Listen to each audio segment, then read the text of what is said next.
So I think that refugee return is perhaps in the news a lot. You might have been hearing about it in ways that you recognize as hearing about refugee return, and maybe even in ways that you don't necessarily recognize as being about refugee return, right? So in ways that we do recognize hearing about refugee return, there's been a lot of talk, for example, about Syria, about refugees wanting to return to Syria, about organizing return for those Syrian refugees who do want to go home now that the political situation has changed, right? We also hear about return in expectation, right? So there is a lot of talk in policy spaces about how to understand, for example, from Ukraine, as we were talking about with someone earlier, like refugees' intentions, for example, about who wants to go home and under what circumstances. And we also hear about return in sort of unstated ways, right? When we hear about encouraging, for example, self-deportation, right? The idea that a solution to refugees and asylum seekers looking to move somewhere, the preferred solution from a host state, for example, would be if that individual chose of their own accord to return home, right? And in the humanitarian community, much in the way that return is talked about, for example, in Syria, return is often thought of as both like the preferred solution and the endpoint to displacement crises. The idea being that if a person returns, that clearly it's safe enough for them to do so, and that once they return, that will be sort of the end of their displacement journey, that they will return, go home, and stay put. And therefore, not only have we resolved displacement for the person who was forced to leave their home, right, but we've stopped a displacement situation, right? We no longer have a protracted displacement abroad because people are going to stay put in their home country, right? And so we even see states encouraging return as sort of response to increasingly visible seeking of asylum, right? So we see ways to encourage return that are offering incentives. So a couple years back, Germany was going to offer incentives for Syrian refugees to pay for people who agreed not to seek asylum in the UK, but to return home to their home country, right? So we see positive incentives. We also see negative incentives. We see coercion, right? Part of the policy logic around detention that is really visible and very punitive is to deter, right? To get people to choose to go home rather than come. And so I became very interested in interrogating this idea of whether refugee return is in fact this solution and this endpoint to displacement, right? For many refugees, the right of return is something to hold dear. It is protected as under human rights law. It's extremely important. And there are many surveys out there that say refugees articulate that when it is safe to do so, I do want to return, right? But now I don't feel safe returning, right? Now I do not feel safe returning, and that is meant to be part of the reason why they're receiving international protection, right? So this isn't to say that refugees don't want to return. Many do when it is safe to do so.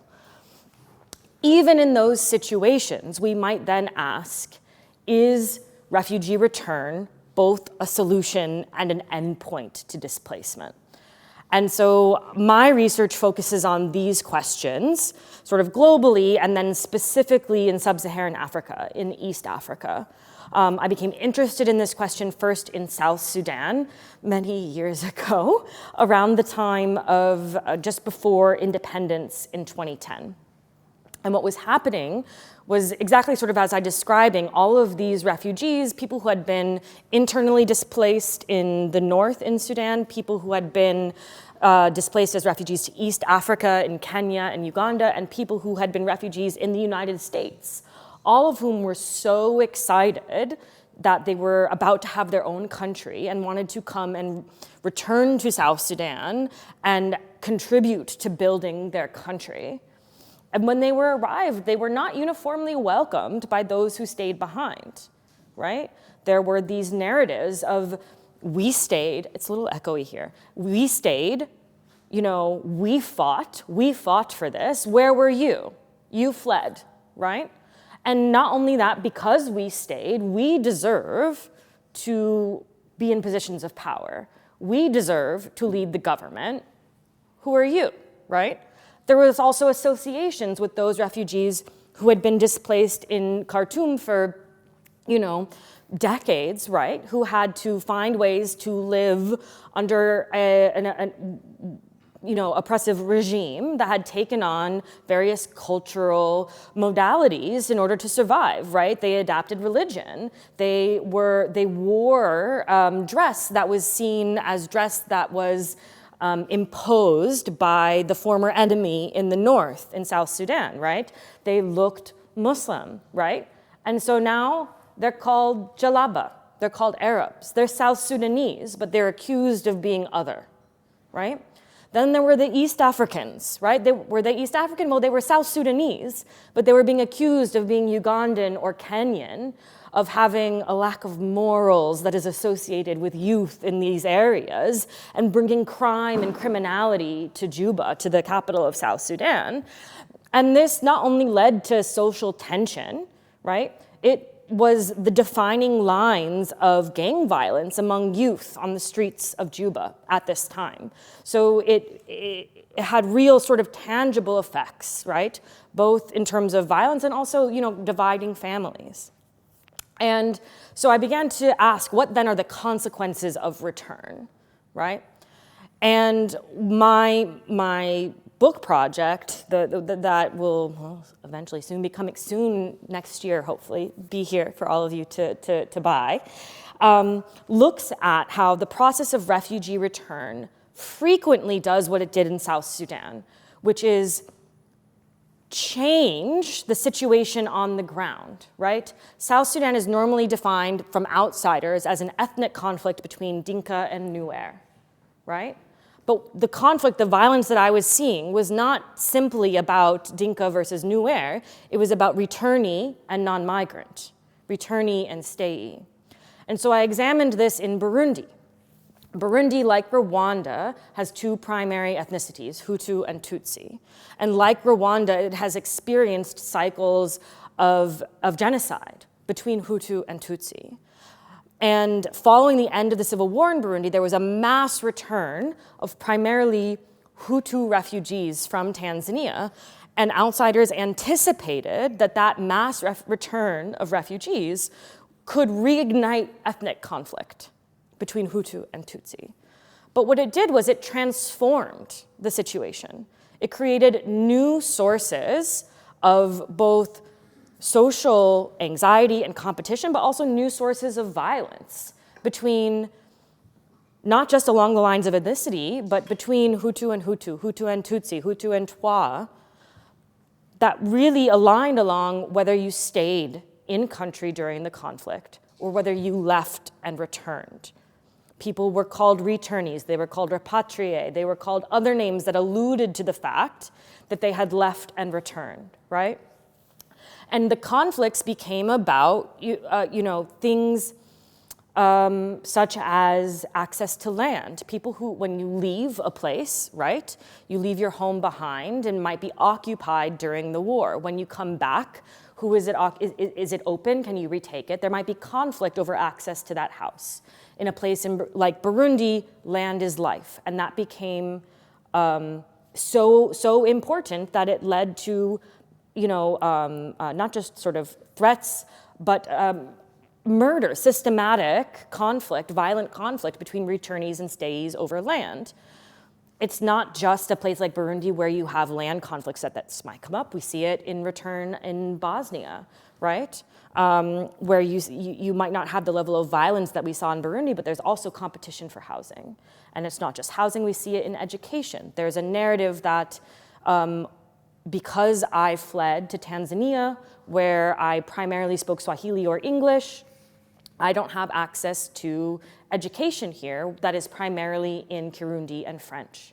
And that's systematic bias of the government against me, right? And in doing so, I now perceive myself as a returnee in comparison to others who I see as favored who are staying, right? And depending on how you handle this return, it could lead to violent conflict. And so my research documents the ways in which, particularly in Burundi, it led to mass local level violence throughout the countryside, such that when another political problem erupted at the national level, those returnees were among the first to migrate again, right? So there's a new refugee crisis in Burundi. All of the outsiders assume that everyone who is fleeing the ruling party. They must be in opposition to the ruling party.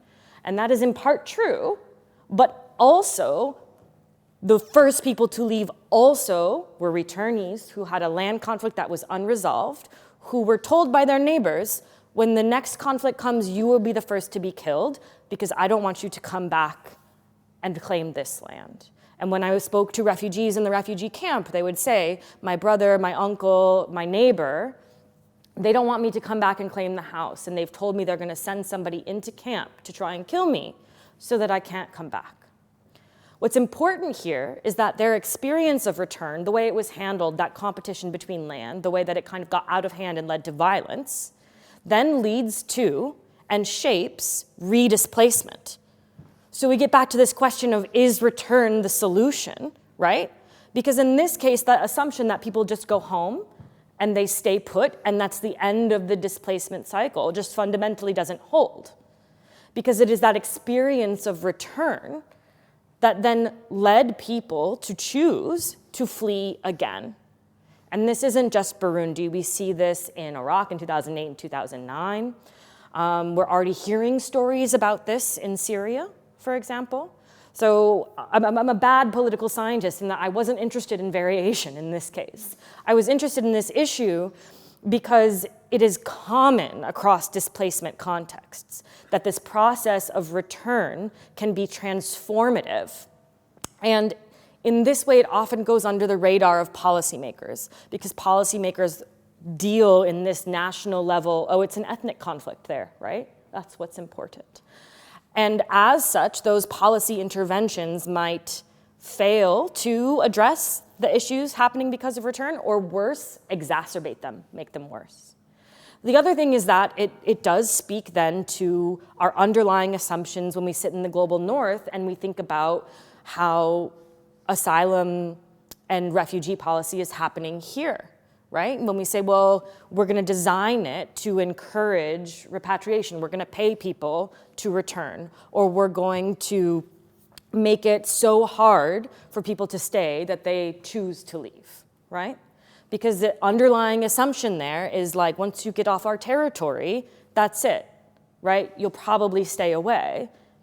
And my research suggests that this just isn't the case, right? That we need to think out of the box when it comes to solutions, and that just sending someone to another place and assuming immobility in that place is a bad assumption. And so if immobility is a bad assumption, my proposal is that we need to think about solutions that embrace mobility in some way. That can look like a number of different things. It can look like regional migration agreements. It can look like more safe sort of legal routes for mobility, right? It doesn't have to be to the UK, for example. It could be within East Africa, right? But if it sort of just gets at this assumption that if fundamentally it doesn't hold that sending someone back is going to necessarily mean that they will stay there, then our solutions need to come to the table with a different assumption, right? And that different assumption is that people naturally migrate. It is something that we do as a population, right? And so how do we regulate that in such a way to also achieve other policy goals and uphold human rights? And so while my research is very specific in this country that many people have never heard of, especially relative to its neighbor to the north, I think it does apply quite broadly when we think about potential solutions to problems that we hear about in the news all the time. So I'll end it there. I probably have gone over 15 minutes. Yes, okay, I did it. All right.